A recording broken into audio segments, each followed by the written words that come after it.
बच्चों, तो कुछ डाउट्स आए मेरे पास में, पहले उन डाउट्स को कर लेते हैं, है ना, डाउट्स को क्लियर कर लेते हैं। कुछ शायद पूरा पूरा सॉल्व ना करूं, एटलीस्ट हिंट्स मैं दे दूंगा, ठीक है जी। तो फर्स्ट क्वेश्चन इज दिस कि ये लॉ ऑफ कांस्टेंट प्रोपोर्शन या लॉ ऑफ मल्टीपल प्रोपोर्शन के का एक क्वेश्चन है। ये टिन है, ऑक्सीजन है, एक में एक टिन और ऑक्सीजन के दो कंपाउंड है। एक कंपाउंड में 78.77% है टिन, बाय मास है, हाँ 21.33% बाय मास ऑक्सीजन है, और 88.12% और 11.88%, ठीक है जी। तो इसमें किसी ने पूछा कि सर ये तो बड़ी रैंडम वैल्यूज है, इसमें कैसे करेंगे? तो कुछ नहीं करना, एक हमें किसी एक को कांस्टेंट करना होता है, ठीक है ना, हमें किसी एक को कांस्टेंट करना होगा। तो इसको कांस्टेंट कर दो, इसको 1 ले लो, ठीक है, तो इसको 1 ले लो, ठीक है। तो 1 कैसे लोगे? इस पूरी की पूरी जो लिखा है इसको 21.33 से 33 है 23 है, सॉरी 23 है, से डिवाइड कर दो। तो यहाँ पे क्या आएगा 78.77 अपॉन 21.23, और इस टू 1 आ जाएगा यहाँ फर्स्ट वाले के लिए, कंपाउंड 1, और कंपाउंड 2 के लिए क्या आ जाएगा 88.12 अपॉन 11.88, ठीक है। ये रेशियो आएगा, तो देख लेना कि क्या आ रहा है इनके बीच में, ठीक है। इस तरीके से इस क्वेश्चन को किया जा सकता है, ठीक है। तो ओके, नाउ ये क्वेश्चंस है, सिग्निफिकेंट फिगर्स के क्वेश्चंस है ये, जो मैं अब कराऊंगा। Where is this? ठीक है,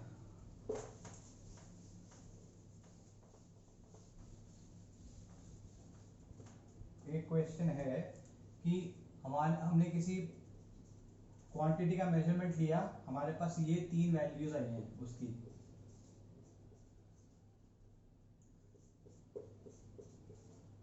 ठीक है। तो वो कह रहा है कि भाई इसका एवरेज क्या होगा, तो एवरेज में क्या करना पड़ेगा, इन तीनों को ऐड करके से 3 से डिवाइड करना पड़ेगा।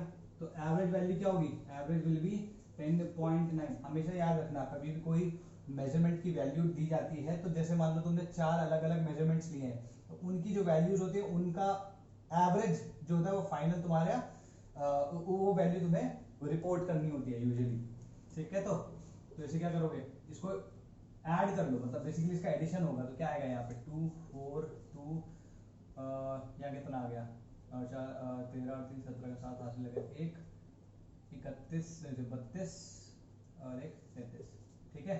तो ये 11.3 करोगे ना इसको, एवरेज क्या आएगा, एवरेज,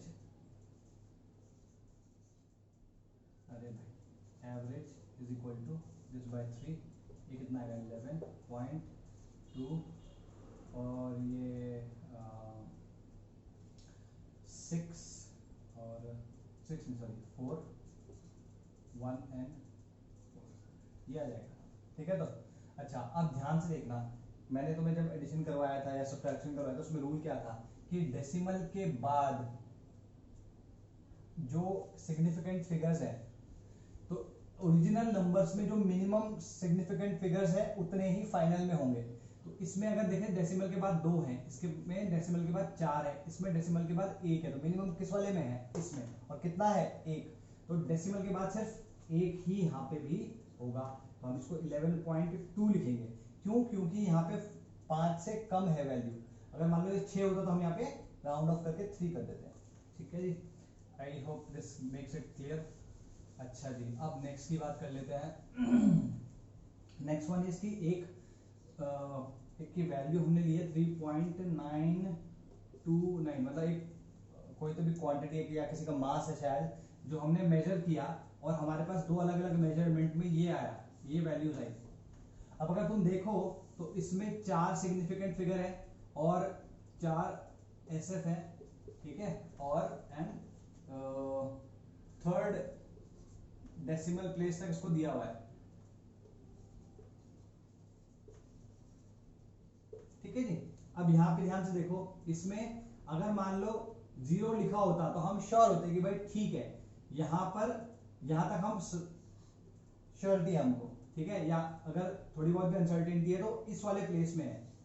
लेकिन क्योंकि यहाँ पे अगर बोला है, ठीक है, तो इसका मतलब इसके और इस ये जो दो नेक्स्ट हैं, ये वाली पोजीशन और ये वाली पोजीशन, इस पे जो भी नंबर होगा उसकी वैल्यू इनकरेक्ट या अनसर्टेन हो सकती है ना।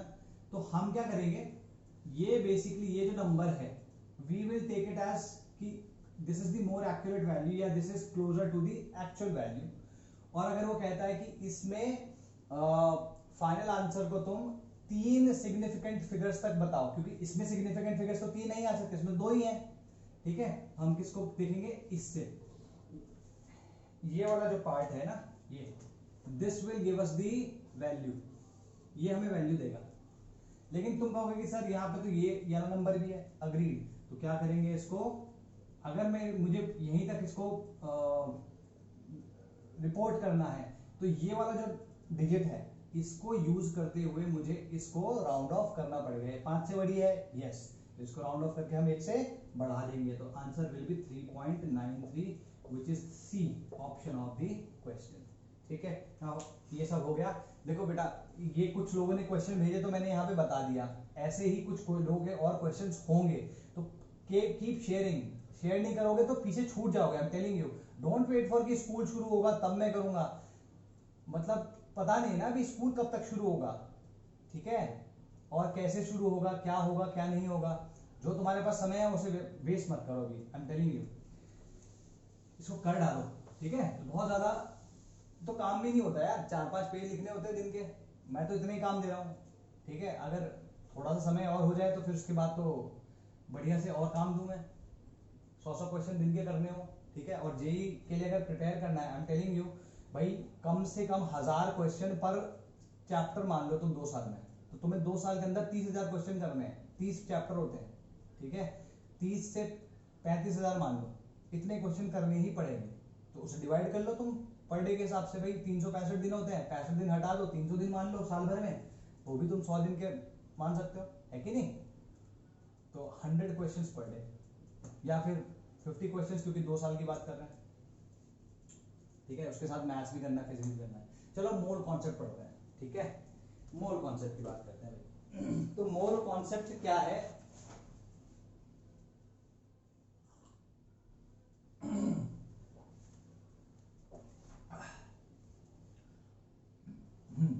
मोल कॉन्सेप्ट, सबसे पहले मोल की बात करते हैं कि मोल क्या है।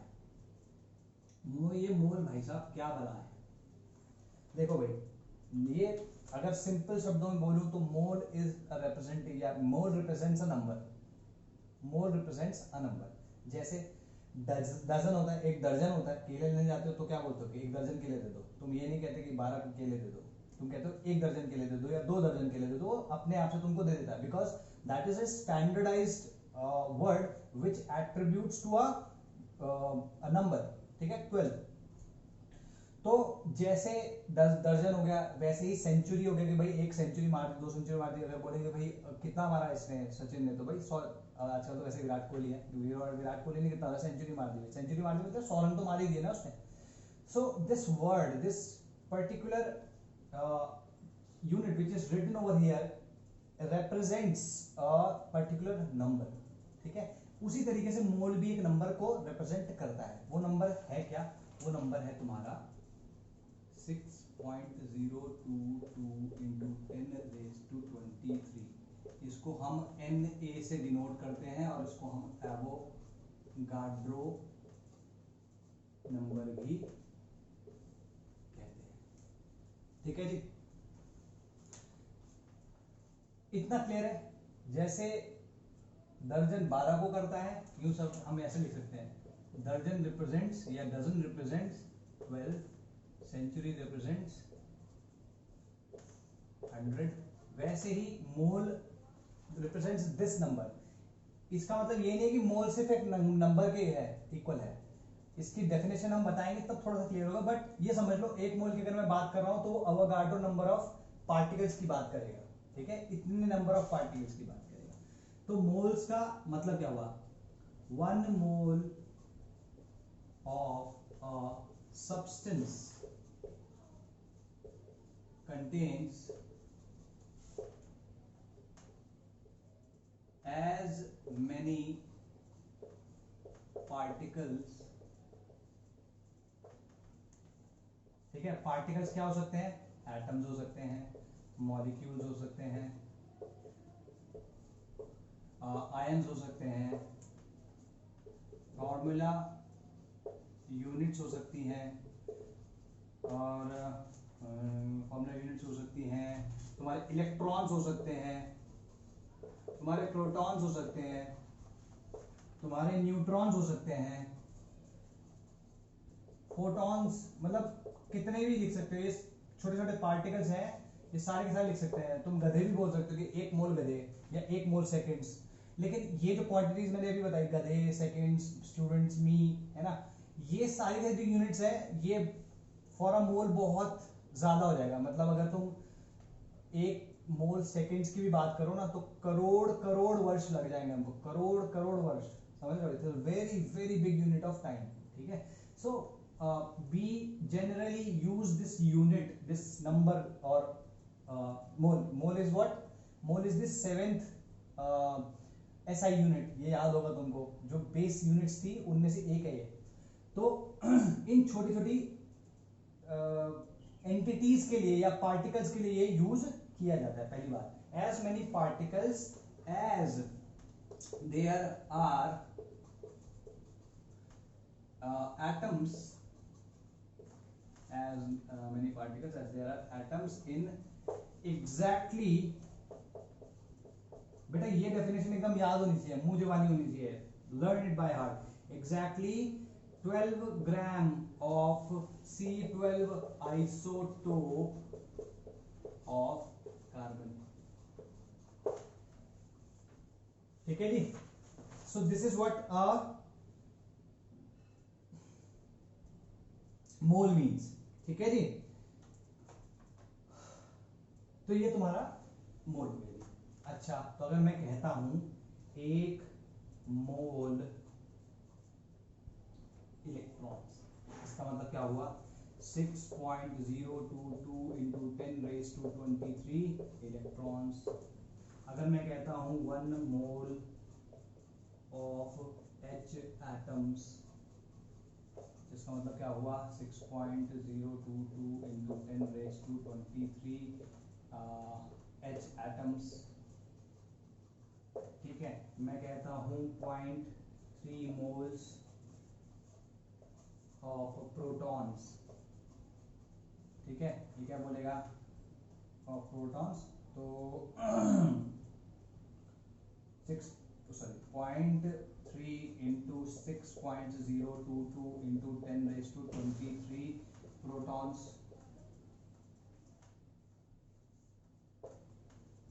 ठीक है। तो क्लियर हुआ ये बात? तो 1 मोल अगर देखा जाए तो it just represents a number, ठीक है जी। That is your definition. अच्छा, ये आया कहां से, इसका डेरिवेशन भी देख लेते हैं। ये नोट डाउन करो भाई, पॉज करो और नोट डाउन करो, पॉज करो नोट करो, ठीक। आता कैसे है इसको देखो।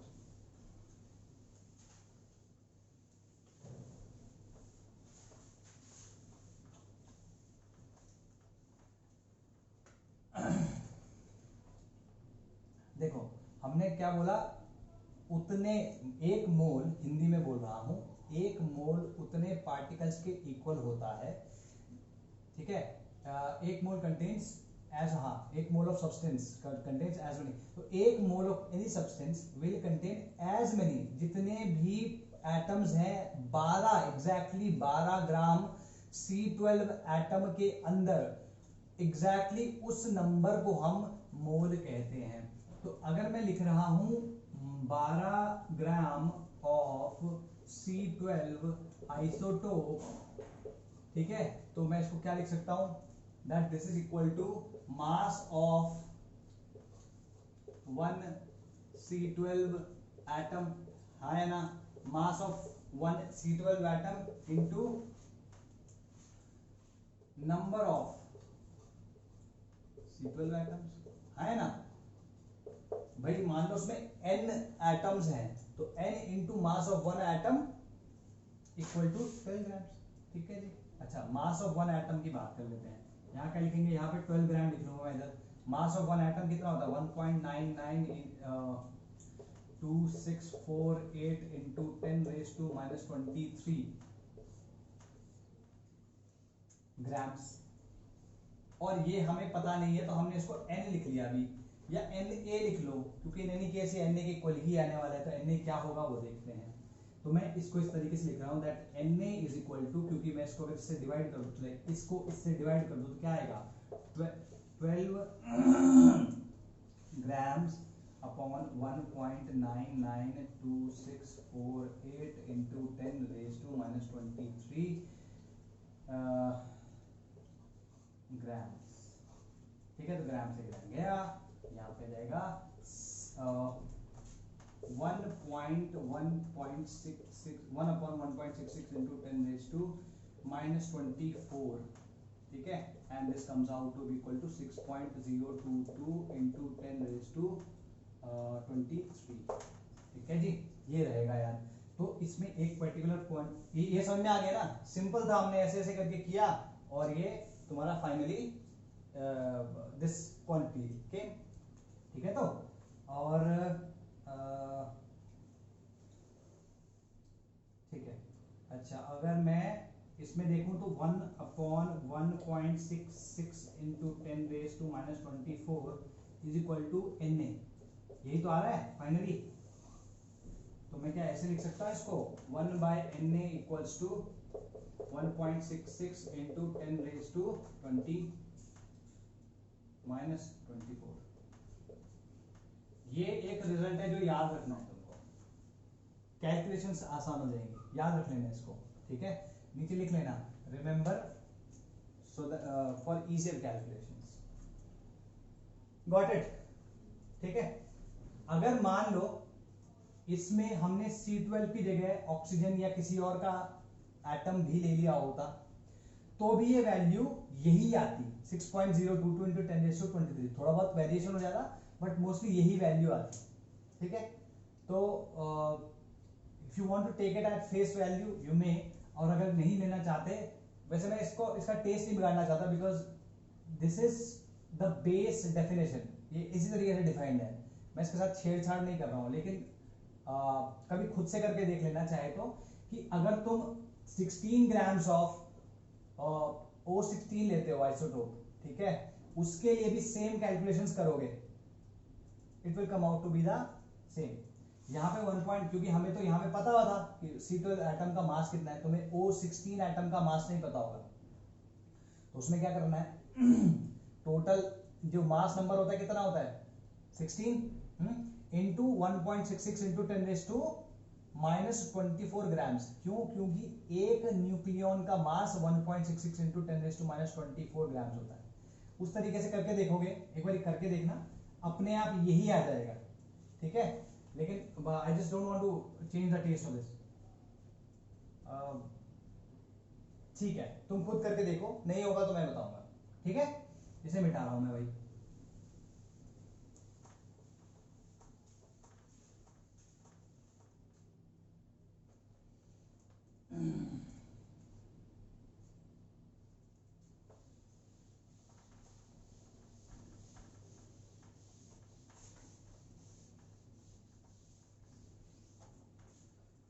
ठीक है जी, ये तुम्हारे यहाँ पे वैल्यू आ गई। ठीक, ये नंबर तुम्हारा एवोगाड्रो नंबर हो गया। इस नंबर को हमेशा याद रखना है, you can not afford to forget this number. ठीक, तो 1 mole is equal to this number, या दिस नंबर ऑफ पार्टिकल्स।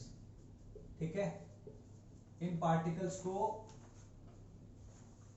चाहे तो हम कैसे लिख सकते हैं, like these particles can be atoms,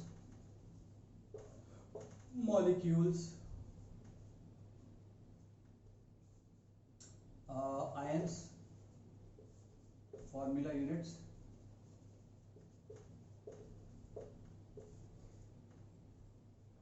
वही इलेक्ट्रॉन्स एंड ऑल। ठीक है, electrons etcetera, photons, protons, neutrons, anything, beta particles, alpha particles, ये सब आएंगे आगे। ठीक है, बस हमें इतना ध्यान रखना है, अगर वो कहता है 1 मोल ऑफ फॉर्मूला यूनिट्स, इसका मतलब क्या होगा 6.022 into 10⁻23 formula units. Got it? ठीक है जी। अब let's talk about,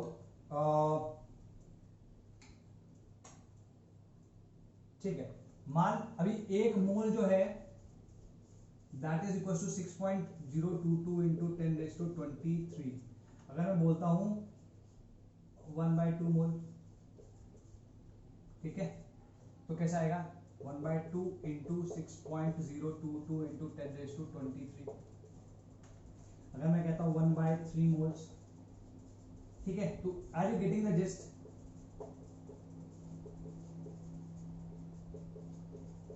the gist is basically कि अगर तुम्हें x मोल्स दिए हैं तो इसका मतलब क्या हुआ, x into 6.022 into 10⁻23।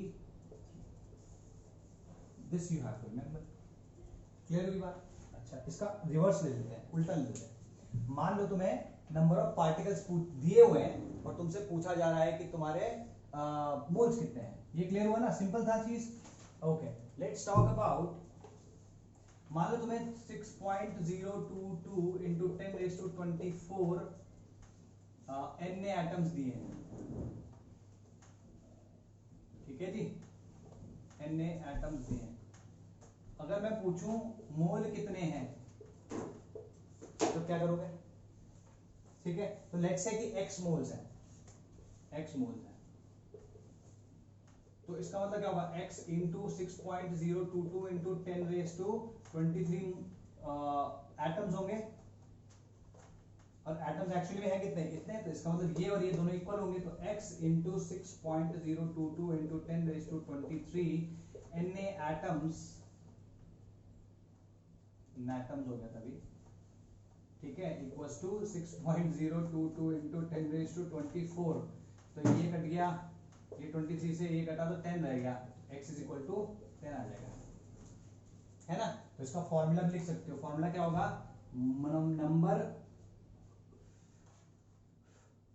Number of moles,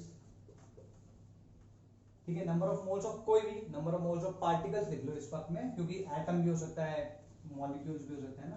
particles is equal to number of moles of particles is equal to given number of particles upon Na। ठीक है ना, ये Na तो था, ठीक है, Na का मतलब सोडियम नहीं है, Na इज अवोगाड्रो नंबर। ठीक है, तो मतलब कंफ्यूज मत हो जाना कि सर ये वाला Na कौन सा है। तो जब मैं Na लिखूंगा तो A छोटा होगा, और अवोगाड्रो नंबर वाला Na लिखूंगा तो A बड़ा होगा। क्लियर होगी बात? Number of particles given upon Na। अच्छा, अब कुछ बेसिक इंफॉर्मेशन दे देता हूं, फिर उसके बाद कुछ एक क्वेश्चंस भी करेंगे इस पे, है ना। तो समझ में आया? ये सिंपल है, बहुत ही सिंपल है, कुछ भी नहीं है इसमें। तो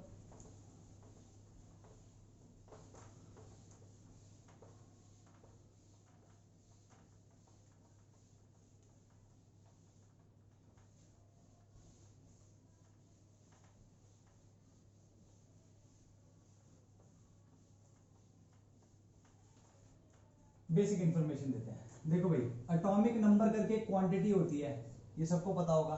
ठीक है, एटॉमिक नंबर क्या रिप्रेजेंट करता है, number of protons in an atom. भाई N of an element represents number of protons in an atom of that element. ये ध्यान रहेगा, पता होगा तुमको यार, ये सब चीजें छोटी छोटी चीजें।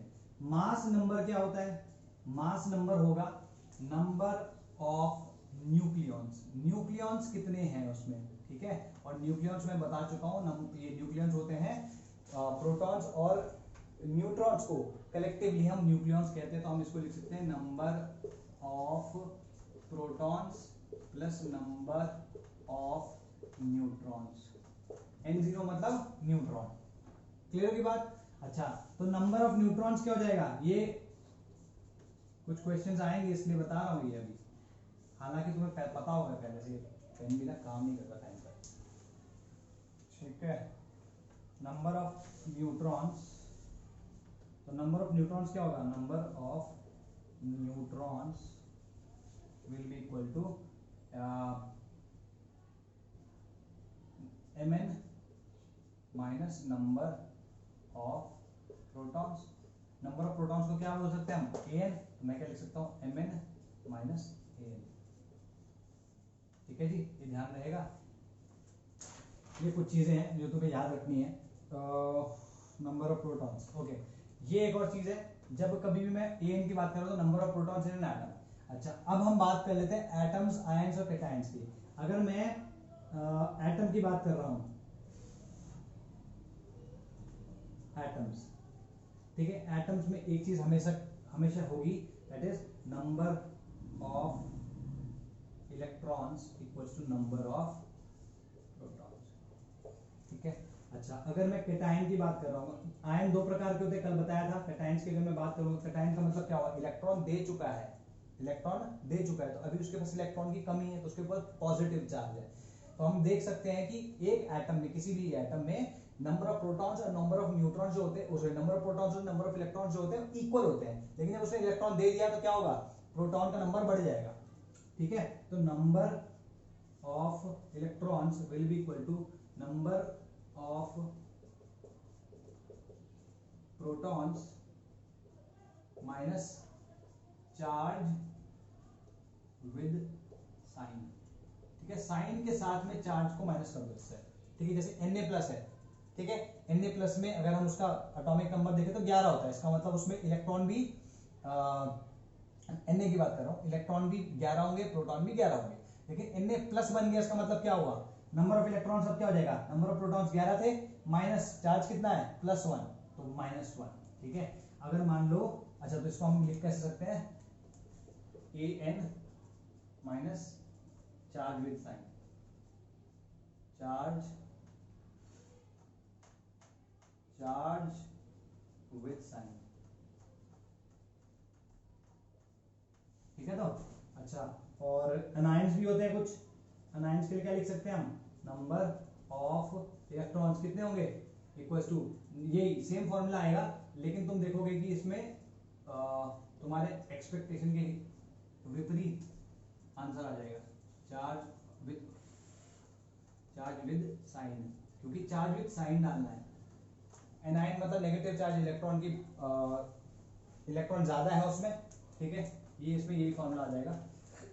नंबर ऑफ प्रोटॉन्स, तो अगर मान लो तुम लेते हो Cl माइनस का एग्जांपल, तो Cl माइनस में 17 इज द एटॉमिक नंबर, तो नंबर ऑफ प्रोटॉन्स कितने हो गए, 17। अभी इलेक्ट्रॉन क्योंकि घटे बढ़े, मैं पहले ही बता चुका हूँ, आयन कैसे बनता है, इलेक्ट्रॉन के घटने और बढ़ने से, इलेक्ट्रॉन के आदान प्रदान से। प्रोटॉन का कुछ नहीं होता उसमें लेना देना, ना न्यूट्रॉन का होता है, किसी को नहीं पता था तो अभी भी जान लो। ठीक है, नंबर ऑफ प्रोटॉन्स मतलब 17 माइनस, अब इसके ऊपर चार्ज कितना है, Cl माइनस -1 आया ना, तो -1 कितना हो गया, +1, तो 17 + 1 18, तो 18 इलेक्ट्रॉन्स हो गए। तो ये ध्यान रखना है हमेशा, कुछ सारे कैलकुलेशन करने के लिए मैं दूंगा। ठीक है, अभी कुछ क्वेश्चन देखते हैं। इस क्वेश्चन से पहले एक और इन्फॉर्मेशन देख लो, ये बेसिक इन्फॉर्मेशन थी। Now let's talk about other little more information about electrons and protons and neutrons. तो मैं इलेक्ट्रॉन की बात करूं तो इलेक्ट्रॉन को ऐसे लिखते हैं, उसको कैसे लिखेंगे, इसका symbol proton P+ and neutron NO N0। ठीक है, तो इसका अगर मैं चार्ज बोलूंगा तो चार्ज कितना आएगा भाई, चार्ज आएगा 1.6 minus 1.6 into 10⁻⁻19 Coulomb's plus 1.6 into 10⁻⁻19 Coulomb's, इसका 0 होगा। इसका वेट कितना आएगा, मास, ठीक है, वेट या मास यहाँ पे सेम ही होता है। ठीक, 9.1 इंटू 10⁻31 केजीज, केजीज में लिख रहा हूँ, तो अगर ग्राम्स में लिखना होगा तो 10⁻3 से मल्टीप्लाई कर देंगे तो -24 आ जाएगा, 28 आ जाएगा। यहाँ क्या आएगा, 1.66 इंटू 10⁻⁻27 केजी, और यहाँ पे आएगा 1.67 इंटू 10⁻⁻27 केजी। देखो ऐसा है, कहीं बुक में या कहीं किसी के नोट्स में किसी कोई टीचर ऐसा पढ़ाते भी हैं कि 1.67 ले लेते हैं दोनों के लिए, या फिर 1.66 ले लेते हैं, लेकिन ये ध्यान रखना, neutron is always a little higher than the proton. ठीक है, ये क्लियर रहेगा, स्लाइटली हायर वेट मास में। Slightly higher mass than that, ठीक है, इसीलिए मैंने 1.66 लिखा था। और मैंने ये बात भी बताई थी कि जो तुम्हारे न्यूक्लियॉन्स का मास होता है अप्रोक्सीमेटली इतना होता है, तो दोनों के दोनों, एक का मास 1.66 है, दूसरे का मास 1.67 है, तो आई कैन नॉट से ना कि हर एक का मास 1.66 है, ठीक है। तो ये तुम्हारे पास इंफॉर्मेशन है। अब क्वेश्चन करते हैं, ठीक, इसे जल्दी से उतारो, पॉज करो, उतारो।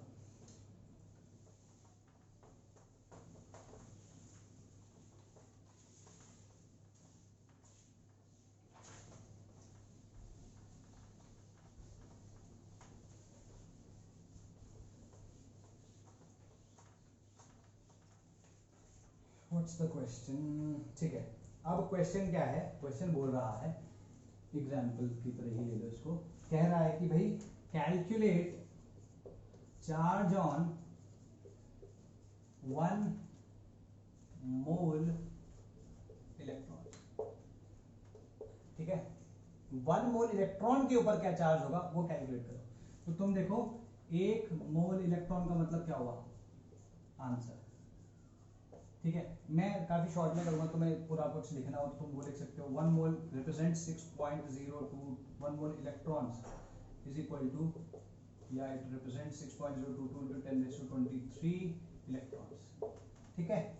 अच्छा, एक इलेक्ट्रॉन पे चार्ज कितना है, -1.6 into 10⁻−19 कूलम। अब इसके साइन को भूल जाओ, we don't really have to report the sign, हालांकि कभी क्वेश्चन में नेगेटिव में दिया हो, ठीक है, तो नेगेटिव वैल्यू लेके कर लेना, ठीक। अभी मैं नेगेटिव वैल्यू नहीं लूंगा। तो चार्ज कितना होगा, चार्ज ऑन 1 इलेक्ट्रॉन कितना है, charge on 1 electron 1.6 into 10⁻−19 coulombs, ठीक है। तो देयरफॉर चार्ज ऑन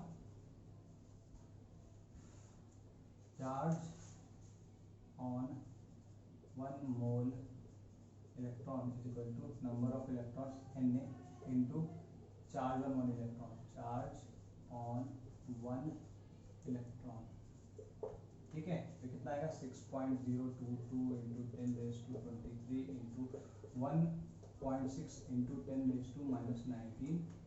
तो ये कूलम्स में रहने दो, ठीक है, कूलम, और ये पर मोल में होती है। वैसे इसकी अगर यूनिट देखें ना तो इसकी यूनिट होती है पर मोल या फिर मोल इनवर्स, ठीक है। ध्यान रखना भाई, इसकी अगर यूनिट कोई पूछे तो ये होती है, ये शुरुआत में नहीं लिखा है लेकिन शुरुआत में इसको नोट डाउन कर लेना, ये आ जाएगा तुम्हारा।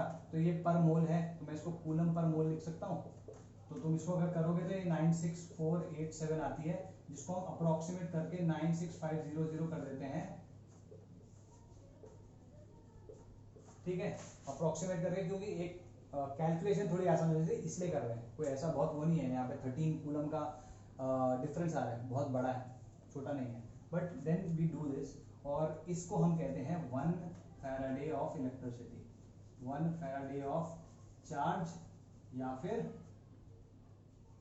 और इलेक्ट्रिसिटी, ठीक है जी, 1 फैराडे ऑफ चार्ज। तो 1 F से इसको रिप्रेजेंट करना है, 1F मतलब 96500, ये तुम्हारा आगे काम आने वाला है, इसलिए इसे भी नोट डाउन कर लो, ये याद होना चाहिए। तो अगर मैं वो बोलता हूँ 2 फैराडे चार्ज, 2 फैराडे चार्ज का मतलब क्या हुआ, 2 into 96500 कूलम्स, ठीक है। 0.2 फैराडे चार्ज या 0.3 फैराडे चार्ज, 0.3 फैराडे चार्ज का मतलब क्या हुआ, 0.3 into 96500, ठीक है। तो इसी चीज को मैं थोड़ा डिफरेंट तरीके से बोलता हूँ। अगर मान लो मैं कहता हूँ कि लेट्स से 0.3 मोल इलेक्ट्रॉन्स है मेरे पास, इसका चार्ज कितना होगा, तो 1 मोल का चार्ज कितना है, 96500 कूलम्स, तो 0.3 मोल से कितना होगा, 0.3 into 96500 कूलम्स या फिर 0.3 फैराड। तो ये Faraday, sorry not farad, Faraday, ये समझ में आया ना।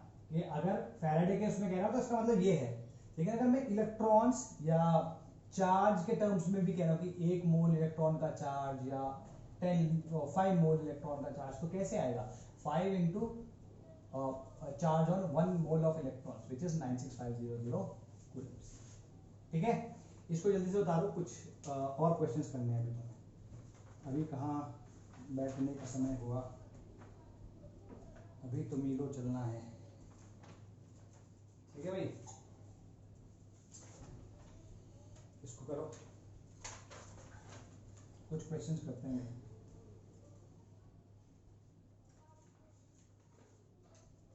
मिटा रहा हूँ उसको मैं।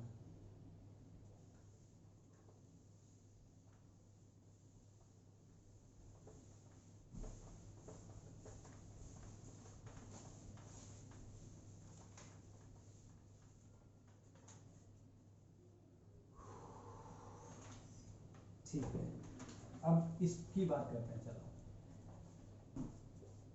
तब इस पे क्वेश्चन देंगे। Na क्या बनाता है, अगर आयन बनता है तो कैसे बनता है, ये सबको पता होगा। Na प्लस और एक इलेक्ट्रॉन दे देता है, ये सबको पता है। नहीं पता तो आज के बाद पता होना चाहिए। Na एक एटम है जो कि अपना एक इलेक्ट्रॉन दे देता है, तो पॉजिटिव आयन स्टेट में कैटायन बन जाता है और इलेक्ट्रॉन दे देता है। ठीक है, तो अगर मैं कह रहा हूं ये एक एटम है और ये एक आयन है और ये एक इलेक्ट्रॉन है, तो अगर मान लो ऐसे 10 एटम होते तो कितने इलेक्ट्रॉन निकलते भाई? 10 एटम होते तो 10 आयन निकलते, 10 इलेक्ट्रॉन निकलते। तो अगर 10 एटम होते तो 10 आयन, 10 इलेक्ट्रॉन्स। ठीक है, 10 इलेक्ट्रॉन्स। ओके, अगर मैं कहूं Na एटम्स है, Na एटम्स है, तो इसका मतलब कितने एटम्स लिख लेंगे, आयन लिख लेंगे, Na आयन लिख लेंगे। वेरी गुड, और Na इलेक्ट्रॉन्स भी निकलेंगे, है ना। तो अगर मैं कहता हूं 1 mole of Na atoms got converted into a 1 mole of Na plus ions, how many electrons did I get? 1 mole। इसी तरीके से अगर मैं कहता हूं कि 2 moles of Na, तो 2 moles of electrons। अगर मैं कहता हूं 3 moles of Na, तो 3 moles of electrons, है ना। तो क्या होगा, 3 Na atoms means 3 Na electrons। अगर मैं कहता हूं 0.3 Na atoms, तो 0.3 Na। ये क्लियर है, इसमें तो कोई डाउट ही नहीं होना चाहिए। It's as simple as this. Are we clear? N A capital है, कोई संशय नहीं होना चाहिए इसमें। लेकिन अगर मान लो मैं इसके बात करता हूं, Mg ने Mg2+ बनाया और 2 इलेक्ट्रॉन दे दिए, अब क्या होगा? अब क्या होगा, अभी let's say I used 10 atoms and I did that with 10 Mg atoms। ठीक है, कितने एटम्स और कितने इलेक्ट्रॉन्स मिलेंगे मेरे को? 20। ठीक है, चमक गया होगा अब तो। यहाँ 1:2 का रेशियो है, तो अगर ये 10 होगा तो यहाँ 20 होगा। और अगर यहाँ पे 1 Na होगा तो यहाँ कितना होगा? 2 Na, करेक्ट। अगर यहाँ पे 0.3 Na होगा तो यहाँ पे 0.6 Na होगा। ठीक है जी, सिंपल इनफ, कुछ ऐसा है ही नहीं इसमें। तो कुछ क्वेश्चन देखते हैं इसमें। हाउ मेनी इलेक्ट्रॉन्स, चलो यार तो ऑलरेडी कर चुके हैं। How many electrons are release when 1 mole of Na plus atoms are formed from 1 mole of Na, ये हो चुका है। Calculate charge on 1 mole of, ठीक है। पहले याद करते हैं, कैलकुलेट, ये इनफैक्ट कैसे करते हैं, मैं 4-5 क्वेश्चन लिख देता हूं, उनको करो। कैलकुलेट चार्ज ऑन, ठीक है, कैलकुलेट चार्ज ऑन, क्या क्या है यहाँ पे, 0.5 मोल Na प्लस आयंस, 0.1 मोल Mg2+ आयंस, 0.2 मोल Al3+ आयंस, ठीक है। 1.5 मोल्स SO4 2- आयंस, ठीक है। और यहाँ पे 0.3 मोल्स PO4 3- आयंस। इन सब के इन सबके ऊपर जो चार्ज है वो कैलकुलेट करना है। तो इसको पॉज करो और इनको करने की कोशिश करो, ठीक है।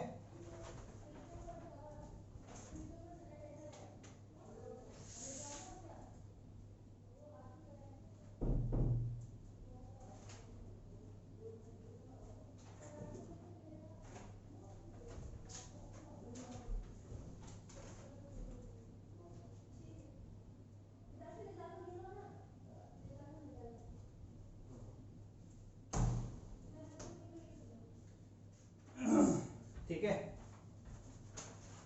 तो इन क्वेश्चंस को करते हैं, रुको इनको मिटा रहा हूं ऊपर, है ना।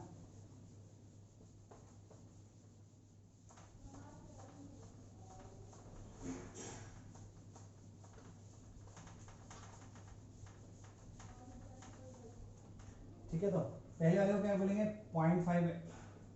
अगर Na के ऊपर देखें तो प्लस चार्ज है, इसका मतलब एक एटम के ऊपर, सॉरी एक आयन के ऊपर 1.6 इंटू 10⁻⁹ कूलम्स होगा। ठीक है, तो इसका मतलब एक मोल के ऊपर एक फैराडे चार्ज होगा 96500 कूलम्स। तो 0.5 Na के पास कितना होगा, 0.5 Na प्लस आयंस के पास कितना होगा 0.5 into 1 Faraday, that is equal to 0.5 into 96500 Coulomb's. इसको कैलकुलेट कर लेना। इसी तरीके से 0.1 मोल ऑफ Mg2 प्लस। अब Mg2 प्लस में एक आयन पे दो चार्जेस है, two positive charges, that means 2 into 1.6 into 10⁻⁹ coulombs. 0.1 mole है, ठीक है। तो अगर एक मोल होता तो कितना चार्ज होता है इसके ऊपर, 2 into 96500। तो यहाँ पे क्या आएगा 0.1 into 2 into F, that is 0.1 into 2 into 96500। ये चार्ज के इक्वल चार्ज भी आ रहा है इसमें। अगर हम 0.2 की बात करते हैं, 0.2 मोल्स ऑफ Al3 प्लस, तो क्या आएगा Al3 प्लस। इसका मतलब क्या हुआ 0.2 और इसके चार्ज कितना है 3 into F 0.69650 कूलम्स। ठीक है जी। इसी तरीके से इसमें देखो -2 चार्ज है। हाँ, अब देखो यहाँ पे मैंने चार्ज बोला तो तुम माइनस में रिपोर्ट करने की जरूरत नहीं है, लेकिन बाय चांस कभी क्वेश्चन में दिया हो और पॉजिटिव भी दी हो और नेगेटिव भी दी हो, ठीक है, इसका जो आंसर आएगा उसके दोनों पॉजिटिव नेगेटिव वैल्यूज दिए, तो नेगेटिव के लिए जाना, look for the negative answer. Otherwise इसको ऐसे करने की कोई जरूरत नहीं है। 1.5 इंटू ऐसे ये आ गया, कितना आएगा 1.5, इसमें चार्ज कितना है 2 इंटू एफ, ये कितना आ जाएगा 3F आ जाएगा, ये 3 इंटू 96500 कूलम्स। ठीक है, सेम PO4 कितना है 0.3 PO4 3 माइनस, तो 3 नेगेटिव चार्ज है ना, 0.3 इंटू कितने 3 इंटू एफ कितना आ जाएगा ये 0.9 एफ। किसी को भी ना समझ में आया तो बता देना, कुछ ऐसा समझने वाला ना समझने वाला इसमें है ही नहीं। ठीक है जी, ओके, तो इसको मिटा देते हैं अब। ठीक है, अभी आगे कोई क्वेश्चन है, अभी तो क्वेश्चन ही क्वेश्चन है हमारे पास। ठीक है, एक आधा जेई का क्वेश्चन भी लेंगे आज। कितना समय हो गया भाई, 44 मिनट्स तो सिर्फ इसी में हो गया बेटा। कोई बात नहीं, मेरे को लगता है इसको अच्छे से करने के लिए हमें एक और लेक्चर चाहिए होगा, कोई बात नहीं उसको भी दे देंगे, या फिर हो सकता है मैं इसी लेक्चर में काफी कुछ कवर कर लूँ। ठीक है, mass of 1 mole of electrons, ये क्वेश्चन है। Question is mass of 1 mole of electrons. ठीक है, अच्छा, मास ऑफ 1 इलेक्ट्रॉन कितना है 9.1 इंटू 10⁻⁻31 kg। ठीक है, ओके, और तो मास ऑफ 1 मोल ऑफ इलेक्ट्रॉन्स कितना होगा, दैट विल बी 1 मोल मतलब Na atoms into mass into उस एक इलेक्ट्रॉन का मास of one electron, mass of one electron, ठीक है, कितना आएगा 6.022 इंटू 10⁻23 इंटू 9.1 इंटू 10⁻⁻31 kg। अगर ग्राम से भी चाहोगे तो भी बहुत कम आएगा। कितना, इसको करके देखना, ये 8, do I have the answer, no, something 8 into 10⁻⁻8 kg आ जाएगा, समथिंग, मतलब इसके इस रेंज में आएगा, इतना तो क्लियर है, ठीक है। तो अब तुम ध्यान से देखो कि 10⁻⁸ kg बहुत ही नेग्लिजिबल मास हुआ as far as we are concerned, at the macroscopic level बहुत ही कम मास हुआ। तो तुम जब कभी मैं कहता हूं ना कि Na और Na प्लस दोनों का मोलर मास जो है, या मतलब Na प्लस, सॉरी Na और Na प्लस के एक मोल का जो मोलर मास जो है ना, वो ऑलमोस्ट सेम होता है। क्यों? क्योंकि जो इलेक्ट्रॉन गया है उससे, उनके मास का अगर मैं सम भी ले लूं, या एक दो इस एटम और इस आयन को मैं कंपेयर भी करूं, तो इनके इलेक्ट्रॉन के गए हुए मास जो है वो बहुत ही कम है ना। तो इसलिए हम कहते हैं कि इसका मास और इसका मास जो होता है ऑलमोस्ट इक्वल होता है, and that goes for every other atom and ion and it's corresponding ion, है ना। Cl एटम की बात करो, Cl माइनस आयन की बात करो, दोनों का मास सेम होगा। इसलिए ionic mass is equal to atomic mass for an atom. So, I mean for a monoatomic ion, not atom, monoatomic ion. ठीक है, इसके अलावा next let's do the question. ठीक है, ये क्लियर हुआ, इसको कैलकुलेशन कर लेना भाई। नेक्स्ट क्वेश्चन है कि how many moles of electrons will way 1 kg, how many moles of electrons way 1 kg, मतलब कितने मोल इलेक्ट्रॉन्स हमें लेने पड़ेंगे साथ में, ताकि 1 किलो वजन आ जाए उनका, 1 किलो मास हो जाए उनका। तो सेम भाई, total mass of 1 mole of electrons इसमें कितना दिया है 1 kg, तो हमें अगेन मास ऑफ 1 इलेक्ट्रॉन कितना है, ये है, ये यहां लिख सकते हो, ठीक है, लिख ही लेते साथ साथ यार। मास of 1 electron is equal to 9.1 into 10⁻⁻31 kg, ठीक है जी। और यहाँ पे क्या लिखेंगे, ठीक है, mass of 1 mole of electron, sorry mass of electrons कितना है, मास ऑफ इलेक्ट्रॉन्स कितना आएगा, equal to number of electrons into mass of 1 electron, ठीक है। तो मास ऑफ इलेक्ट्रॉन्स कितना दिया हुआ है हमें, 1 kg दिया है, तो हम इसको ग्राम्स में कन्वर्ट कर लेते हैं, या kg में रहने दो। 1 kg equal to number of electrons हमें नहीं पता अभी, नंबर ऑफ इलेक्ट्रॉन्स n मान लो, into mass of electrons, 1 electron कितना है 9.1 इंटू 10⁻⁻31 kg, ठीक है। यहाँ पे भी kg है, kg से kg गया, तो क्या आ जाएगा यहाँ पे, n will be equal to 1 upon 9.1 into 10⁻⁻31, ये तुम्हारा n आ गया, ठीक है। तो ये कुछ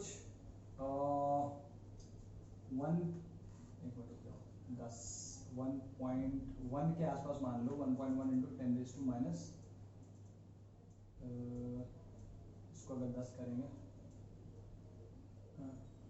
ठीक है, 30 आ जाएगा, कुछ इतना कुछ आ जाएगा, ठीक है। तो अब हमारे पास नंबर ऑफ इलेक्ट्रॉन्स आ गए, तो अगर हमें मोल्स ऑफ इलेक्ट्रॉन्स चाहिए तो क्या करते हैं, moles of electrons equal to number of electrons या number of particles given upon Na, जैसे Na से डिवाइड कर दोगे, तो number of moles of electrons equals to 1 point, या फिर इसको चलो ठीक है, इसको ऐसे कर लो, 1.1 इंटू 10⁻30 अपॉन Na। भाई देखो ध्यान रखना, मैंने यहाँ 1.1 लिखा है, अप्रोक्सीमेट लिखा है, एक बार खुद से कैलकुलेशन करके यहाँ पे एक ले आना, उसके बाद ही तुम ये लिखोगे और Na से डिवाइड करोगे, और Na की वैल्यू 6.022 into 10⁻23 डाल सकते हो, आंसर आ जाएगा, ठीक है। I hope you are getting the gist of these things. बहुत सिंपल है, मतलब ऐसा कुछ है ही नहीं कि इसमें जो तुम्हारे पल्ले नहीं पड़ रहा होगा, ठीक है, सिंपल अरिथमेटिक है, बेसिक। ठीक है, और इंटेलिजेंट बच्चे हो यार तुम, ठीक है, सब सीख जाओगे, कुछ भी नहीं है इसमें। नाउ अनदर क्वेश्चन, ठीक है, ये क्वेश्चन मैं भी दे रहा हूँ, ये तुम्हें खुद से करना है, इसमें ऑलरेडी हमारे पास काफी समय हो चुका है। एग्जाम्पल या क्वेश्चन क्या है?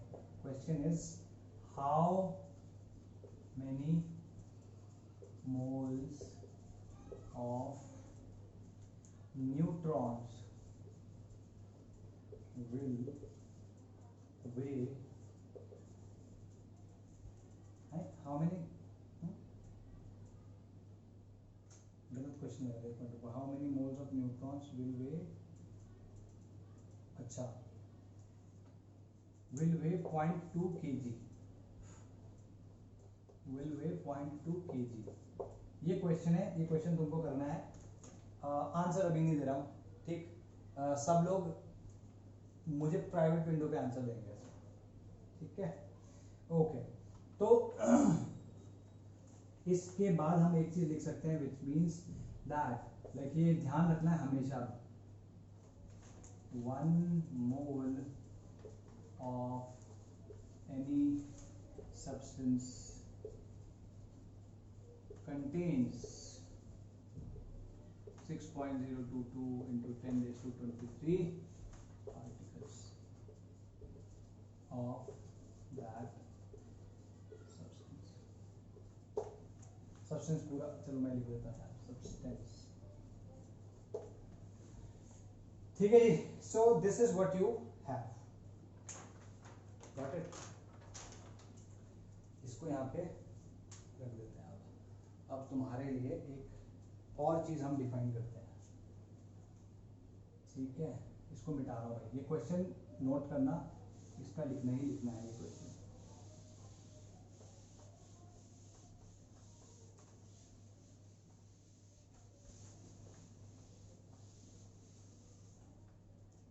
ओके ओके ओके, चलो जी, अब बात करते हैं इस पर्टिकुलर नाम की है। नाम भी तुम सुनोगे, शायद अभी तक नहीं सुना होगा लेकिन ये नाम भी सुनोगे। अगर मैं 1 मोल की बात करता हूं, 1 मोल कोई सा भी पार्टिकल हो सकता है, अगर 1 मोल एटम की बात हुई तो हम उसे कहते हैं 1 ग्राम एटम। अगर 1 मोल मॉलिक्यूल की बात हुई, 1 ग्राम मॉलिक्यूल, और अगर 1 मोल आयन की बात हुई तो 1 ग्राम आयन, ठीक है। इस तरीके से इलेक्ट्रॉन भी हो सकते हो, तो 1 ग्राम इलेक्ट्रॉन्स भी कह सकते हो, प्रोटॉन्स भी कह सकते हो, तो उसमें तो कोई वही नहीं है। बट बेसिक क्या है, कभी कभी instead of mole it is written in question some books that 1 gram atom, that means 1 mole, straight and simple, कुछ उसमें सोचना ही नहीं है। 1 ग्राम एटम मतलब 1 mole of atom, 1 gram molecule मतलब 1 mole of molecule, 1 gram ion मतलब 1 mole of ions. इसका example, अगर मैं बोलता हूं 1 gram atom Cl, 1 gram atom Cl, अगर मैं ऐसा कहता हूं 1 ग्राम एटम Cl, इसका मतलब क्या हुआ, 1 मोल Cl एटम्स, ठीक है। अगर मैं कहता हूं 1 gram atom, sorry not atom, 1 gram molecule Cl, ठीक है, that means 1 mole Cl minus ion, sorry Cl2 molecule. अगर मैं कहता हूं 1 ग्राम आयन ऑफ Cl, है ना, तो क्या आएगा, 1 मोल Cl माइनस आयन, ठीक है। It's as simple as this, ज्यादा कुछ सोचना ही है, गॉट इट। तो ये डेफिनेशन भी तुमको याद होनी चाहिए, अभी ये आगे काम आएगी जब हम मोलर मास और ये सब चीजें डिफाइन करेंगे, ठीक है।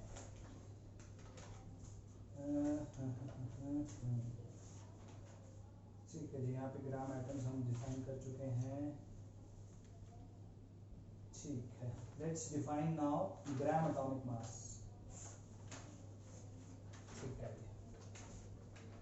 अब एक नई क्वांटिटी शुरू होगी। यहां तक जो मैंने मोल सिखाया है, मोल इतना ही है भाई, ठीक है। अब जो आगे शुरू होगी कहानी, मोल से रिलेटेड कॉन्सेप्ट्स की होगी, मोल को यूज कैसे करना है, कितनी डिफरेंट सिचुएशंस हैं, वो सब आएगा। मोल इतना सा ही है कि भाई, इतना सा नहीं, वैसे तो बहुत बड़ा है, 6.022 × 10⁻23 है ना। अगर कोई इसको मॉडर्न उसमें लिखना चाहे कि जो मॉडर्न गिनती होती है, जैसे बिलियंस होते हैं, ट्रिलियंस होते हैं, क्वाड्रिलियंस होते हैं, पेंटिलियंस होते हैं, तो उसमें कितना आएगा करके देखना, शायद सेप्टिलियंस में आएगा या हेप्टिलियंस कहते हैं, मुझे भी नहीं पता। Okay, now let's define another thing which is called molar mass. ठीक है, ये मोलर मास क्या भला है, ठीक है, ये मोलर मास क्या भला है। ठीक, तो सबसे पहले हम एटम्स के लिए डिफाइन करेंगे। वैसे मैं इसको जेनेरिक डिफाइन पहले कर देता हूं, उसके बाद हम मोलर मास ऑफ एटम्स की बात करेंगे। मोलर मास सिंपल है, नाम से समझ में आ रहा है, एक मोल का मास। क्लियर है। अब एक मोल क्या है, मोल तो कोई, it's not a thing, it's basically a quantity, it represents a number. तो 1 मोल ऑफ समथिंग, उसका मास। जैसे अगर मैं कहूं 1 मास ऑफ, इसको इस तरीके से डिफाइन करेंगे, मास ऑफ 1 मोल ऑफ पार्टिकल्स।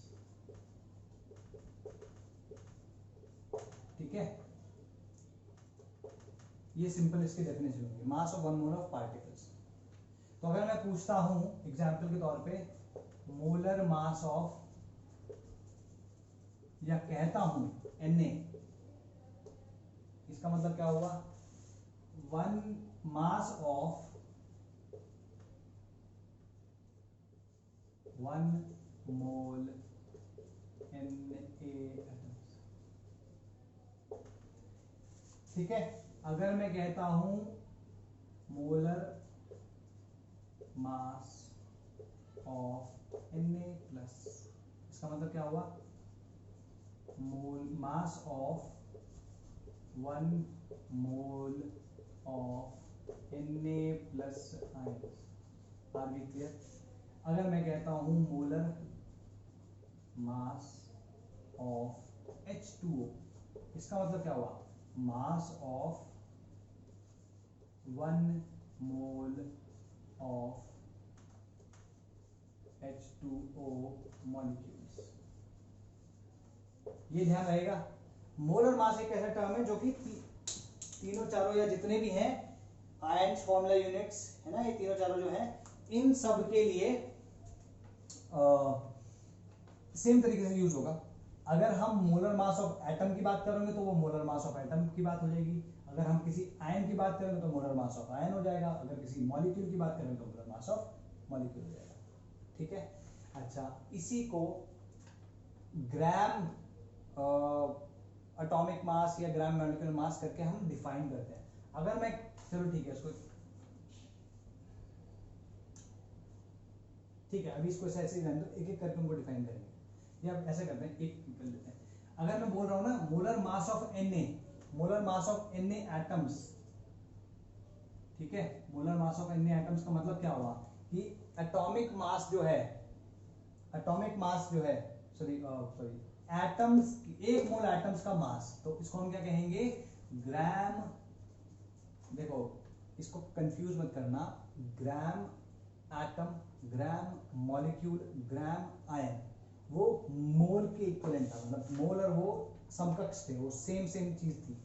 यहां पे जब मैं कह रहा हूं molar mass of Na atoms, मतलब एटम्स का मोलर मास, मतलब कुछ एटम्स का मोलर मास होता है ना, तो ग्राम एटॉमिक मास कहलाएगा ये, ग्राम एटॉमिक मास। इसके केस में हम इसको क्या कहेंगे, ग्राम एटॉमिक मास नहीं, ये क्या है, आयन है, तो ग्राम आयोनिक मास। और जैसे ही मॉलिक्यूल की बात हुई तो हम इसको कहेंगे ग्राम मॉलिक्यूलर मास। ठीक है, तो इसके लिए तुम कहोगे इसको GAM, गैम, और ये होगा जिम, और हो गए गम। ठीक है, तो इस तरीके से फॉर्मूला यूनिट के लिए भी डिफाइन कर सकते हो। हालांकि मैं अभी इसको इतना ही बता रहा हूँ, इसके बाद भी इसको फर्दर हम डिफाइन करेंगे, डोंट वरी अबाउट इट। ये एक चीज समझ में आई। एक मोल ऑफ पार्टिकल की बात होगी तो वो एक मोल ऑफ पार्टिकल के मास की बात होगी तो हम कहेंगे वो मोलर मास हो गया उसका, ठीक है। तो एटॉमिक मास डिफरेंट होता है, एटॉमिक मास डिफरेंट होता है, ग्राम एटॉमिक मास डिफरेंट होता है। एटॉमिक मास होता है एक एटम के लिए, एक एटम का मास, और ग्राम एटॉमिक मास क्या है, एक मोल एटम का मास, ठीक। मॉलिक्यूलर मास होता है एक मॉलिक्यूल का मास, ग्राम मॉलिक्यूलर मास क्या होता है, एक मोल मॉलिक्यूल का मास। आयनिक मास क्या होता है, एक आयन का मास, और एक ग्राम आयनिक मास क्या होता है, एक मोल आयन का मास। इस तरीके से फॉर्मूला यूनिट मास होता है, ग्राम फॉर्मूला यूनिट मास होता है, ठीक है जी। Okay, let's define. एक मिनट, टाइम कितना हो गया देखें जरा। वी हैव क्रॉस्ड 1, और कितना है मुझे बताना। I think in the next 10-15 minutes we can complete this, तो I'll take it up, ठीक है। बहुत ज़्यादा कुछ ऐसा है ही नहीं इसमें, ऑलरेडी मैं काफ़ी कुछ बता चुका हूँ तुमको। तो यहाँ पर मैं डाल रहा हूँ फर्स्ट, दैट इज GAM, और molar mass of N atom of an element, ठीक है जी। तो यहाँ पे क्या आएगा, इन सबको मिटा देते हैं। इसकी डेफिनेशन क्या आएगी, ग्राम एटॉमिक मास की डेफिनेशन आएगी मास of one mole of atoms.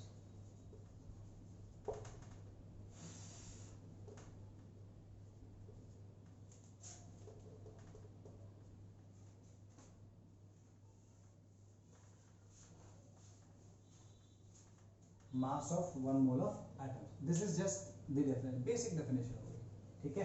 तो हम क्या कहेंगे, जैसे इसको एक तरीके से तुम कह सकते हो कि ये प्रूव करके दिखाते हैं तुम्हें। अगर मैं कह रहा हूं कि 1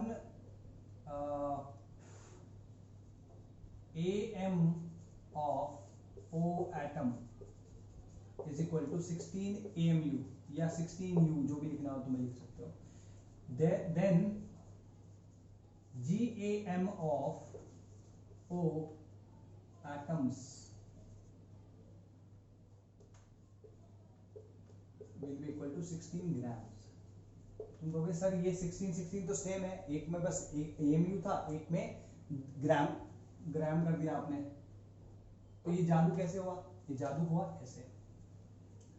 देखो भाई, GAM की अगर मैं बात करूं, ग्राम एटॉमिक मास, ग्राम एटॉमिक मास क्या होगा, या molar mass of an atom, यहाँ पे लिख देते हैं यार कहीं तुम कंफ्यूज ना हो, molar mass of O atom.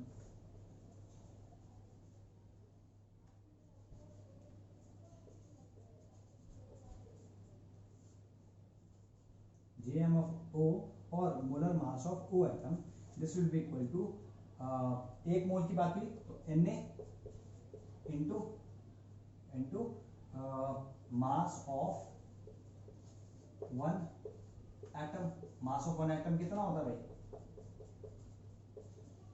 AMU में होगा, विच इज दिस 16A, या इसको पहले लिख लो, this will be equal to AM। तो अगर तुम दिखाना भी चाहो तो तुम ये कह सकते हो GAM is equal to AM into Na, ठीक है। एक तो ये फॉर्मूला, यही फॉर्मूला तुम सबके लिए लगा सकते हो। यहाँ पे GMM करना है, gram molecular mass equal to molar mass, sorry molecular mass into Na, gram ionic mass equal to ionic mass into Na, gram formula unit mass equal to formula unit mass into Na। यही formula चारों के लिए use कर सकते हो। मैं इसे physically define कर रहा हूँ, आगे भी लिखवाता हूँ मैं, डोंट वरी अबाउट इट। आज सिर्फ हम सिर्फ एटॉमिक मास की बात करेंगे, ग्राम एटॉमिक मास की।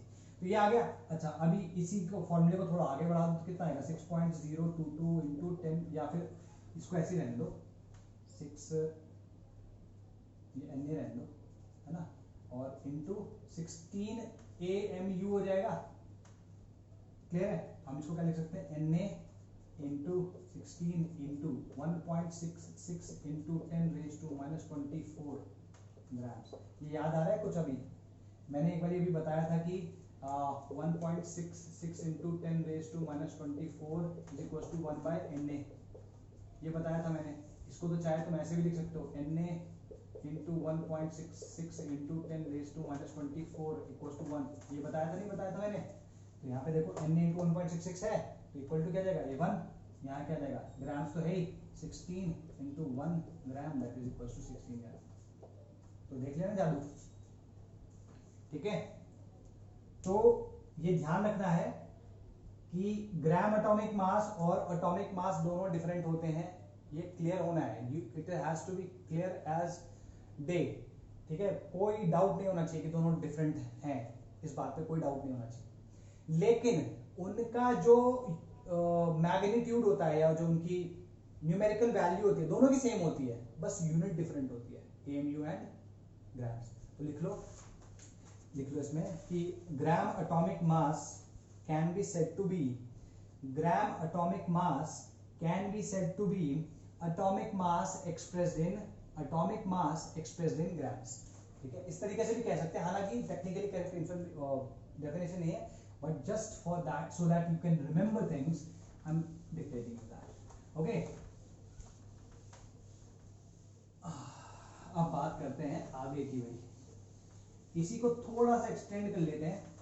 Let me ask you these things. भाई अगर मैं हाइड्रोजन की बात कर रहा हूं, पीरियोडिक टेबल में फर्स्ट 18 एलिमेंट्स लिख रहा हूँ, hydrogen, helium, lithium, beryllium, boron, carbon, nitrogen, oxygen, chlorine, neon,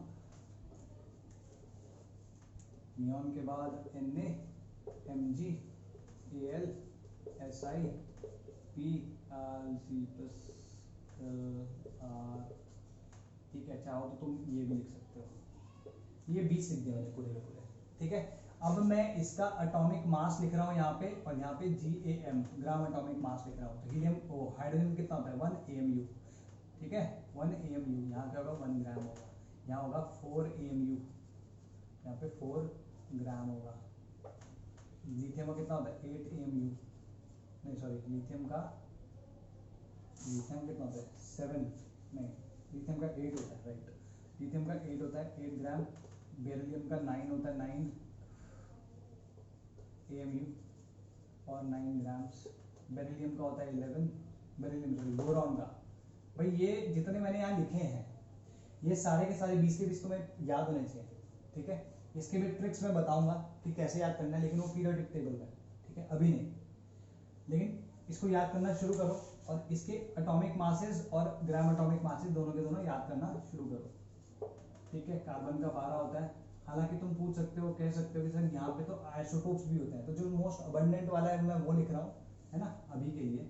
nitrogen का हो गया 14 AMU, 14 grams, 16 AMU, 16 grams, 19 AMU, 19 grams, 20 AMU, 20 grams. ये कितना होगा 23 AMU, 23 ग्राम्स। यहाँ पे AM होगा, यहाँ पे गैम होगा, GAM। Mg 24 AMU, 24 ग्राम, 27 AMU, 27 ग्राम, 28 AMU, 28 ग्राम, 31 AMU, 31 ग्राम, 32 AMU, 32 ग्राम, 35.5 AMU, 35.5 ग्राम, 40 AMU, 40 ग्राम, 39 AMU, 39 ग्राम, 40 AMU, 40 ग्राम्स, ठीक है। तो ये तुम्हारा क्लियर होना चाहिए, ठीक है। इसको नोट डाउन करो, ये सारे हो गए, ठीक है, क्लियर हो गई बात है, ओके। नाउ लेट्स टिंकर, थोड़ा सा और टिंकर करते हैं इसके साथ में।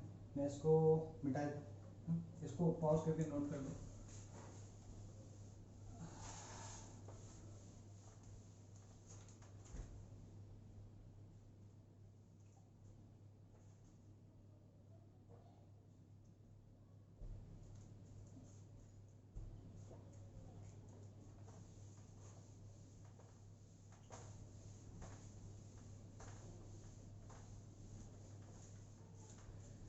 ठीक है, ओके।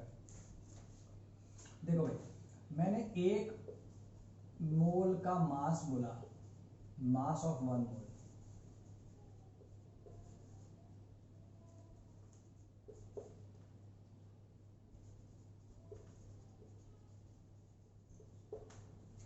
तो मास ऑफ हाफ मोल कितना होगा,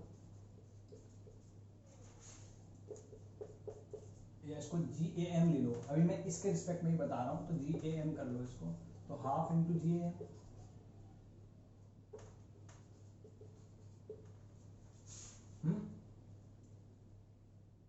इसी तरीके से अगर मैं कहता हूं मास ऑफ 5 मोल,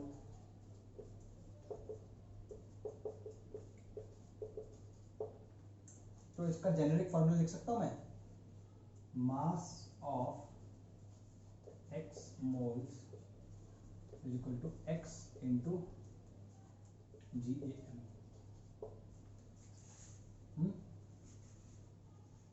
या इसको दूसरे तरीके से लिख सकते हैं, given mass will be equal to number of moles, x हमें पता नहीं, इंटू ग्राम एटॉमिक मास। ठीक है, तो हम ये नंबर ऑफ मोल्स को कैसे लिख सकते हैं, given mass upon gram atomic मास। ठीक है जी, अगर 1 मोल का मतलब है एक मोल के मास का मतलब है ग्राम एटॉमिक मास, 2 मोल के मास का मतलब है 2 इंटू ग्राम एटॉमिक मास, तो अगर n मोल्स हैं तो वो कैसे पता चलेगा, जो भी हमें मास दिया है उसको ग्राम एटॉमिक मास से डिवाइड करना है। Example, let's say 23 grams of Na दिया है, इसके कितने मोल्स होंगे, सिंपल सी बात है, इसके मोलर मास या इसके GM से डिवाइड कर दो, कितना आएगा, नंबर ऑफ मोल्स कितना आएगा, number of moles 23 upon 23 grams, grams equals to 1 है ना। अगर मैं तुम्हें कहता हूँ 115 ग्राम्स ऑफ Na, तब क्या होगा, तभी भी एग्जैक्टली नंबर ऑफ मोल्स, हमें नंबर ऑफ मोल्स जानने हैं, number of moles will be equal to 115 grams upon gram atomic mass which is 23। ये यहाँ गया, आगे क्लियर। अगेन एक चीज मैंने उस वक्त नहीं बताई, ग्राम एटॉमिक मास की जो यूनिट होती है दैट इज ऑलवेज ग्राम पर मोल यूनिट। ठीक है, ग्राम एटॉमिक मास या ग्राम मॉलिक्यूलर मास या ग्राम ionic mass, gram formula unit मास हमेशा ग्राम पर मोल ही होगी उसकी यूनिट। ठीक है, तो अगर हमारे पास कुछ क्वेश्चन है तो हम वो कर सकते हैं। ठीक है, ये फॉर्मूला जो मैंने यहाँ लिखा है ना भाई, ये बहुत इंपॉर्टेंट फॉर्मूला है, number of moles is equal to given mass upon molar mass या फिर gram atomic mass. Got it. तो सोचना ही नहीं ज्यादा, अब कुछ क्वेश्चन दे देता हूं तुमको और आज की क्लास खत्म करते हैं। ठीक है,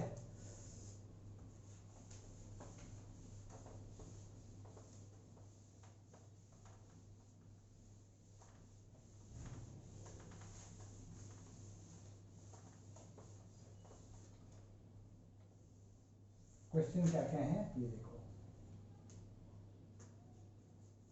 हमें क्या करना है, okay, number of gram atoms. ठीक है, अच्छा, कभी कभी मैंने बोला था कि मोल्स की जगह ग्राम एटम्स भी बोलते हैं कैलकुलेट करने के, मोल्स को interchangeably gram atom, gram molecule या ग्राम आयन, है ना, इस तरीके से एक्सप्रेस कर लेते हैं depending on what particle we are talking about.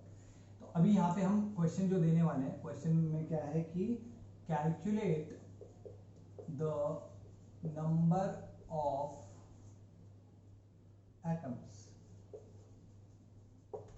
ठीक है, in first 1 milligram of H atoms, B 40 kg of Ne,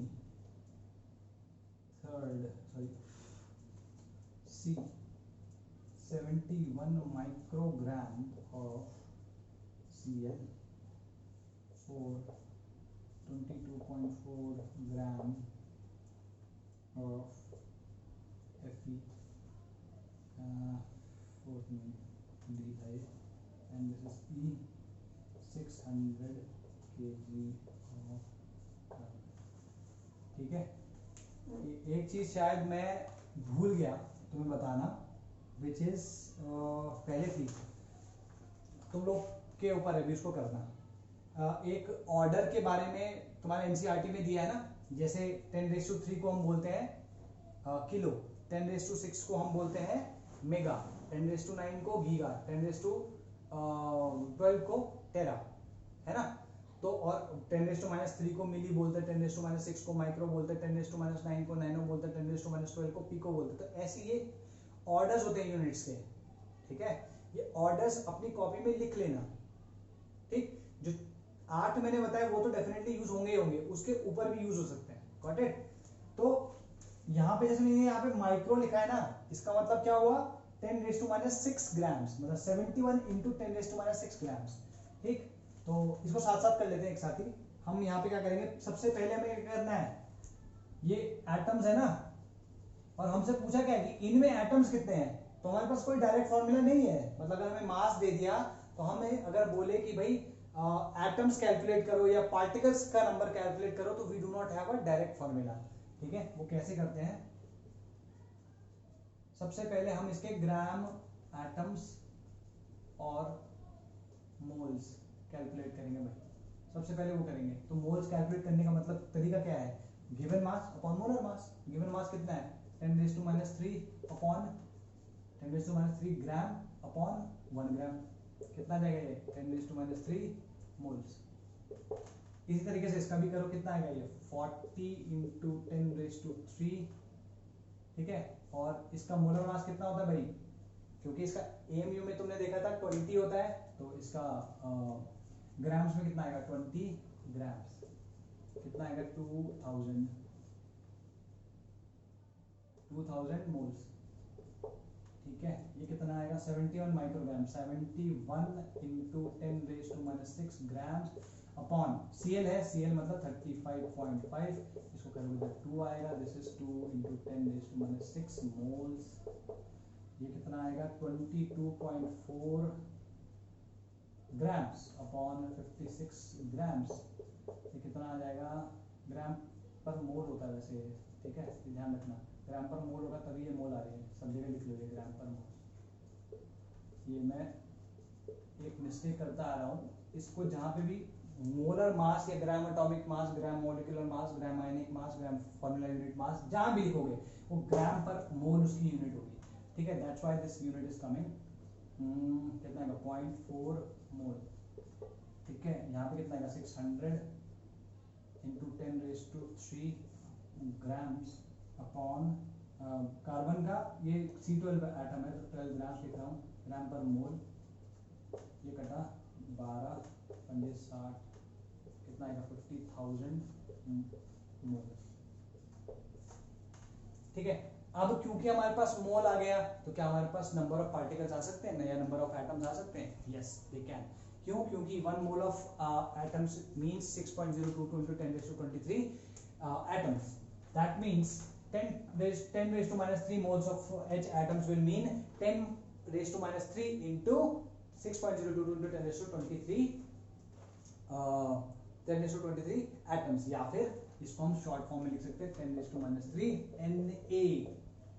है ना। 6.022 into 10⁻³ is Na, तो हम इसको लिख सकते हैं 2000 Na, इसको लिख सकते हैं 2 into 10⁻⁶ Na, सॉरी इसको लिख सकते हैं 0.4 Na, और इसको लिख सकते हैं 50,000 Na। तो आज का जो तुम्हारा गुरु मंत्र है वो है ये, मोल भाई साहब रहेंगे बीच में, ठीक है। और आपको करना है मास, गिवन मास को और नंबर ऑफ पार्टिकल्स के बीच में एक रिलेशनशिप, नंबर ऑफ पार्टिकल्स के बीच में एक रिलेशनशिप।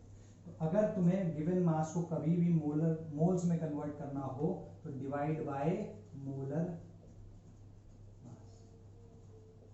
अगर एटम्स की बात होती है यहाँ पे ग्राम एटॉमिक मास आ जाएगा, अगर मॉलिक्यूल्स की बात होती है यहाँ पे ग्राम मॉलिक्यूलर मास आ जाएगा। अच्छा जी, अब कहाँ थे हम? अगर मोल्स, अच्छा मोल्स को या फिर रुक जाओ एक सेकंड, अगर मोल से गिवन मास में करना है तो इससे मल्टीप्लाई कर देना है। अभी क्लियर? अच्छा, मोल को अगर नंबर ऑफ पार्टिकल्स में कन्वर्ट करना है, मैं इसको मिटा रहा हूं बेटा जरा थोड़ा सा, ठीक है। मोल को अगर नंबर ऑफ पार्टिकल्स में करना है तो Na से मल्टीप्लाई करना पड़ेगा, और अगर नंबर ऑफ पार्टिकल्स को मोल्स में कन्वर्ट करना है तो Na से डिवाइड करना पड़ेगा। ठीक है जी, ऊपर वाला तो समझ में आ ही गया होगा, आई एम प्रीटी श्योर।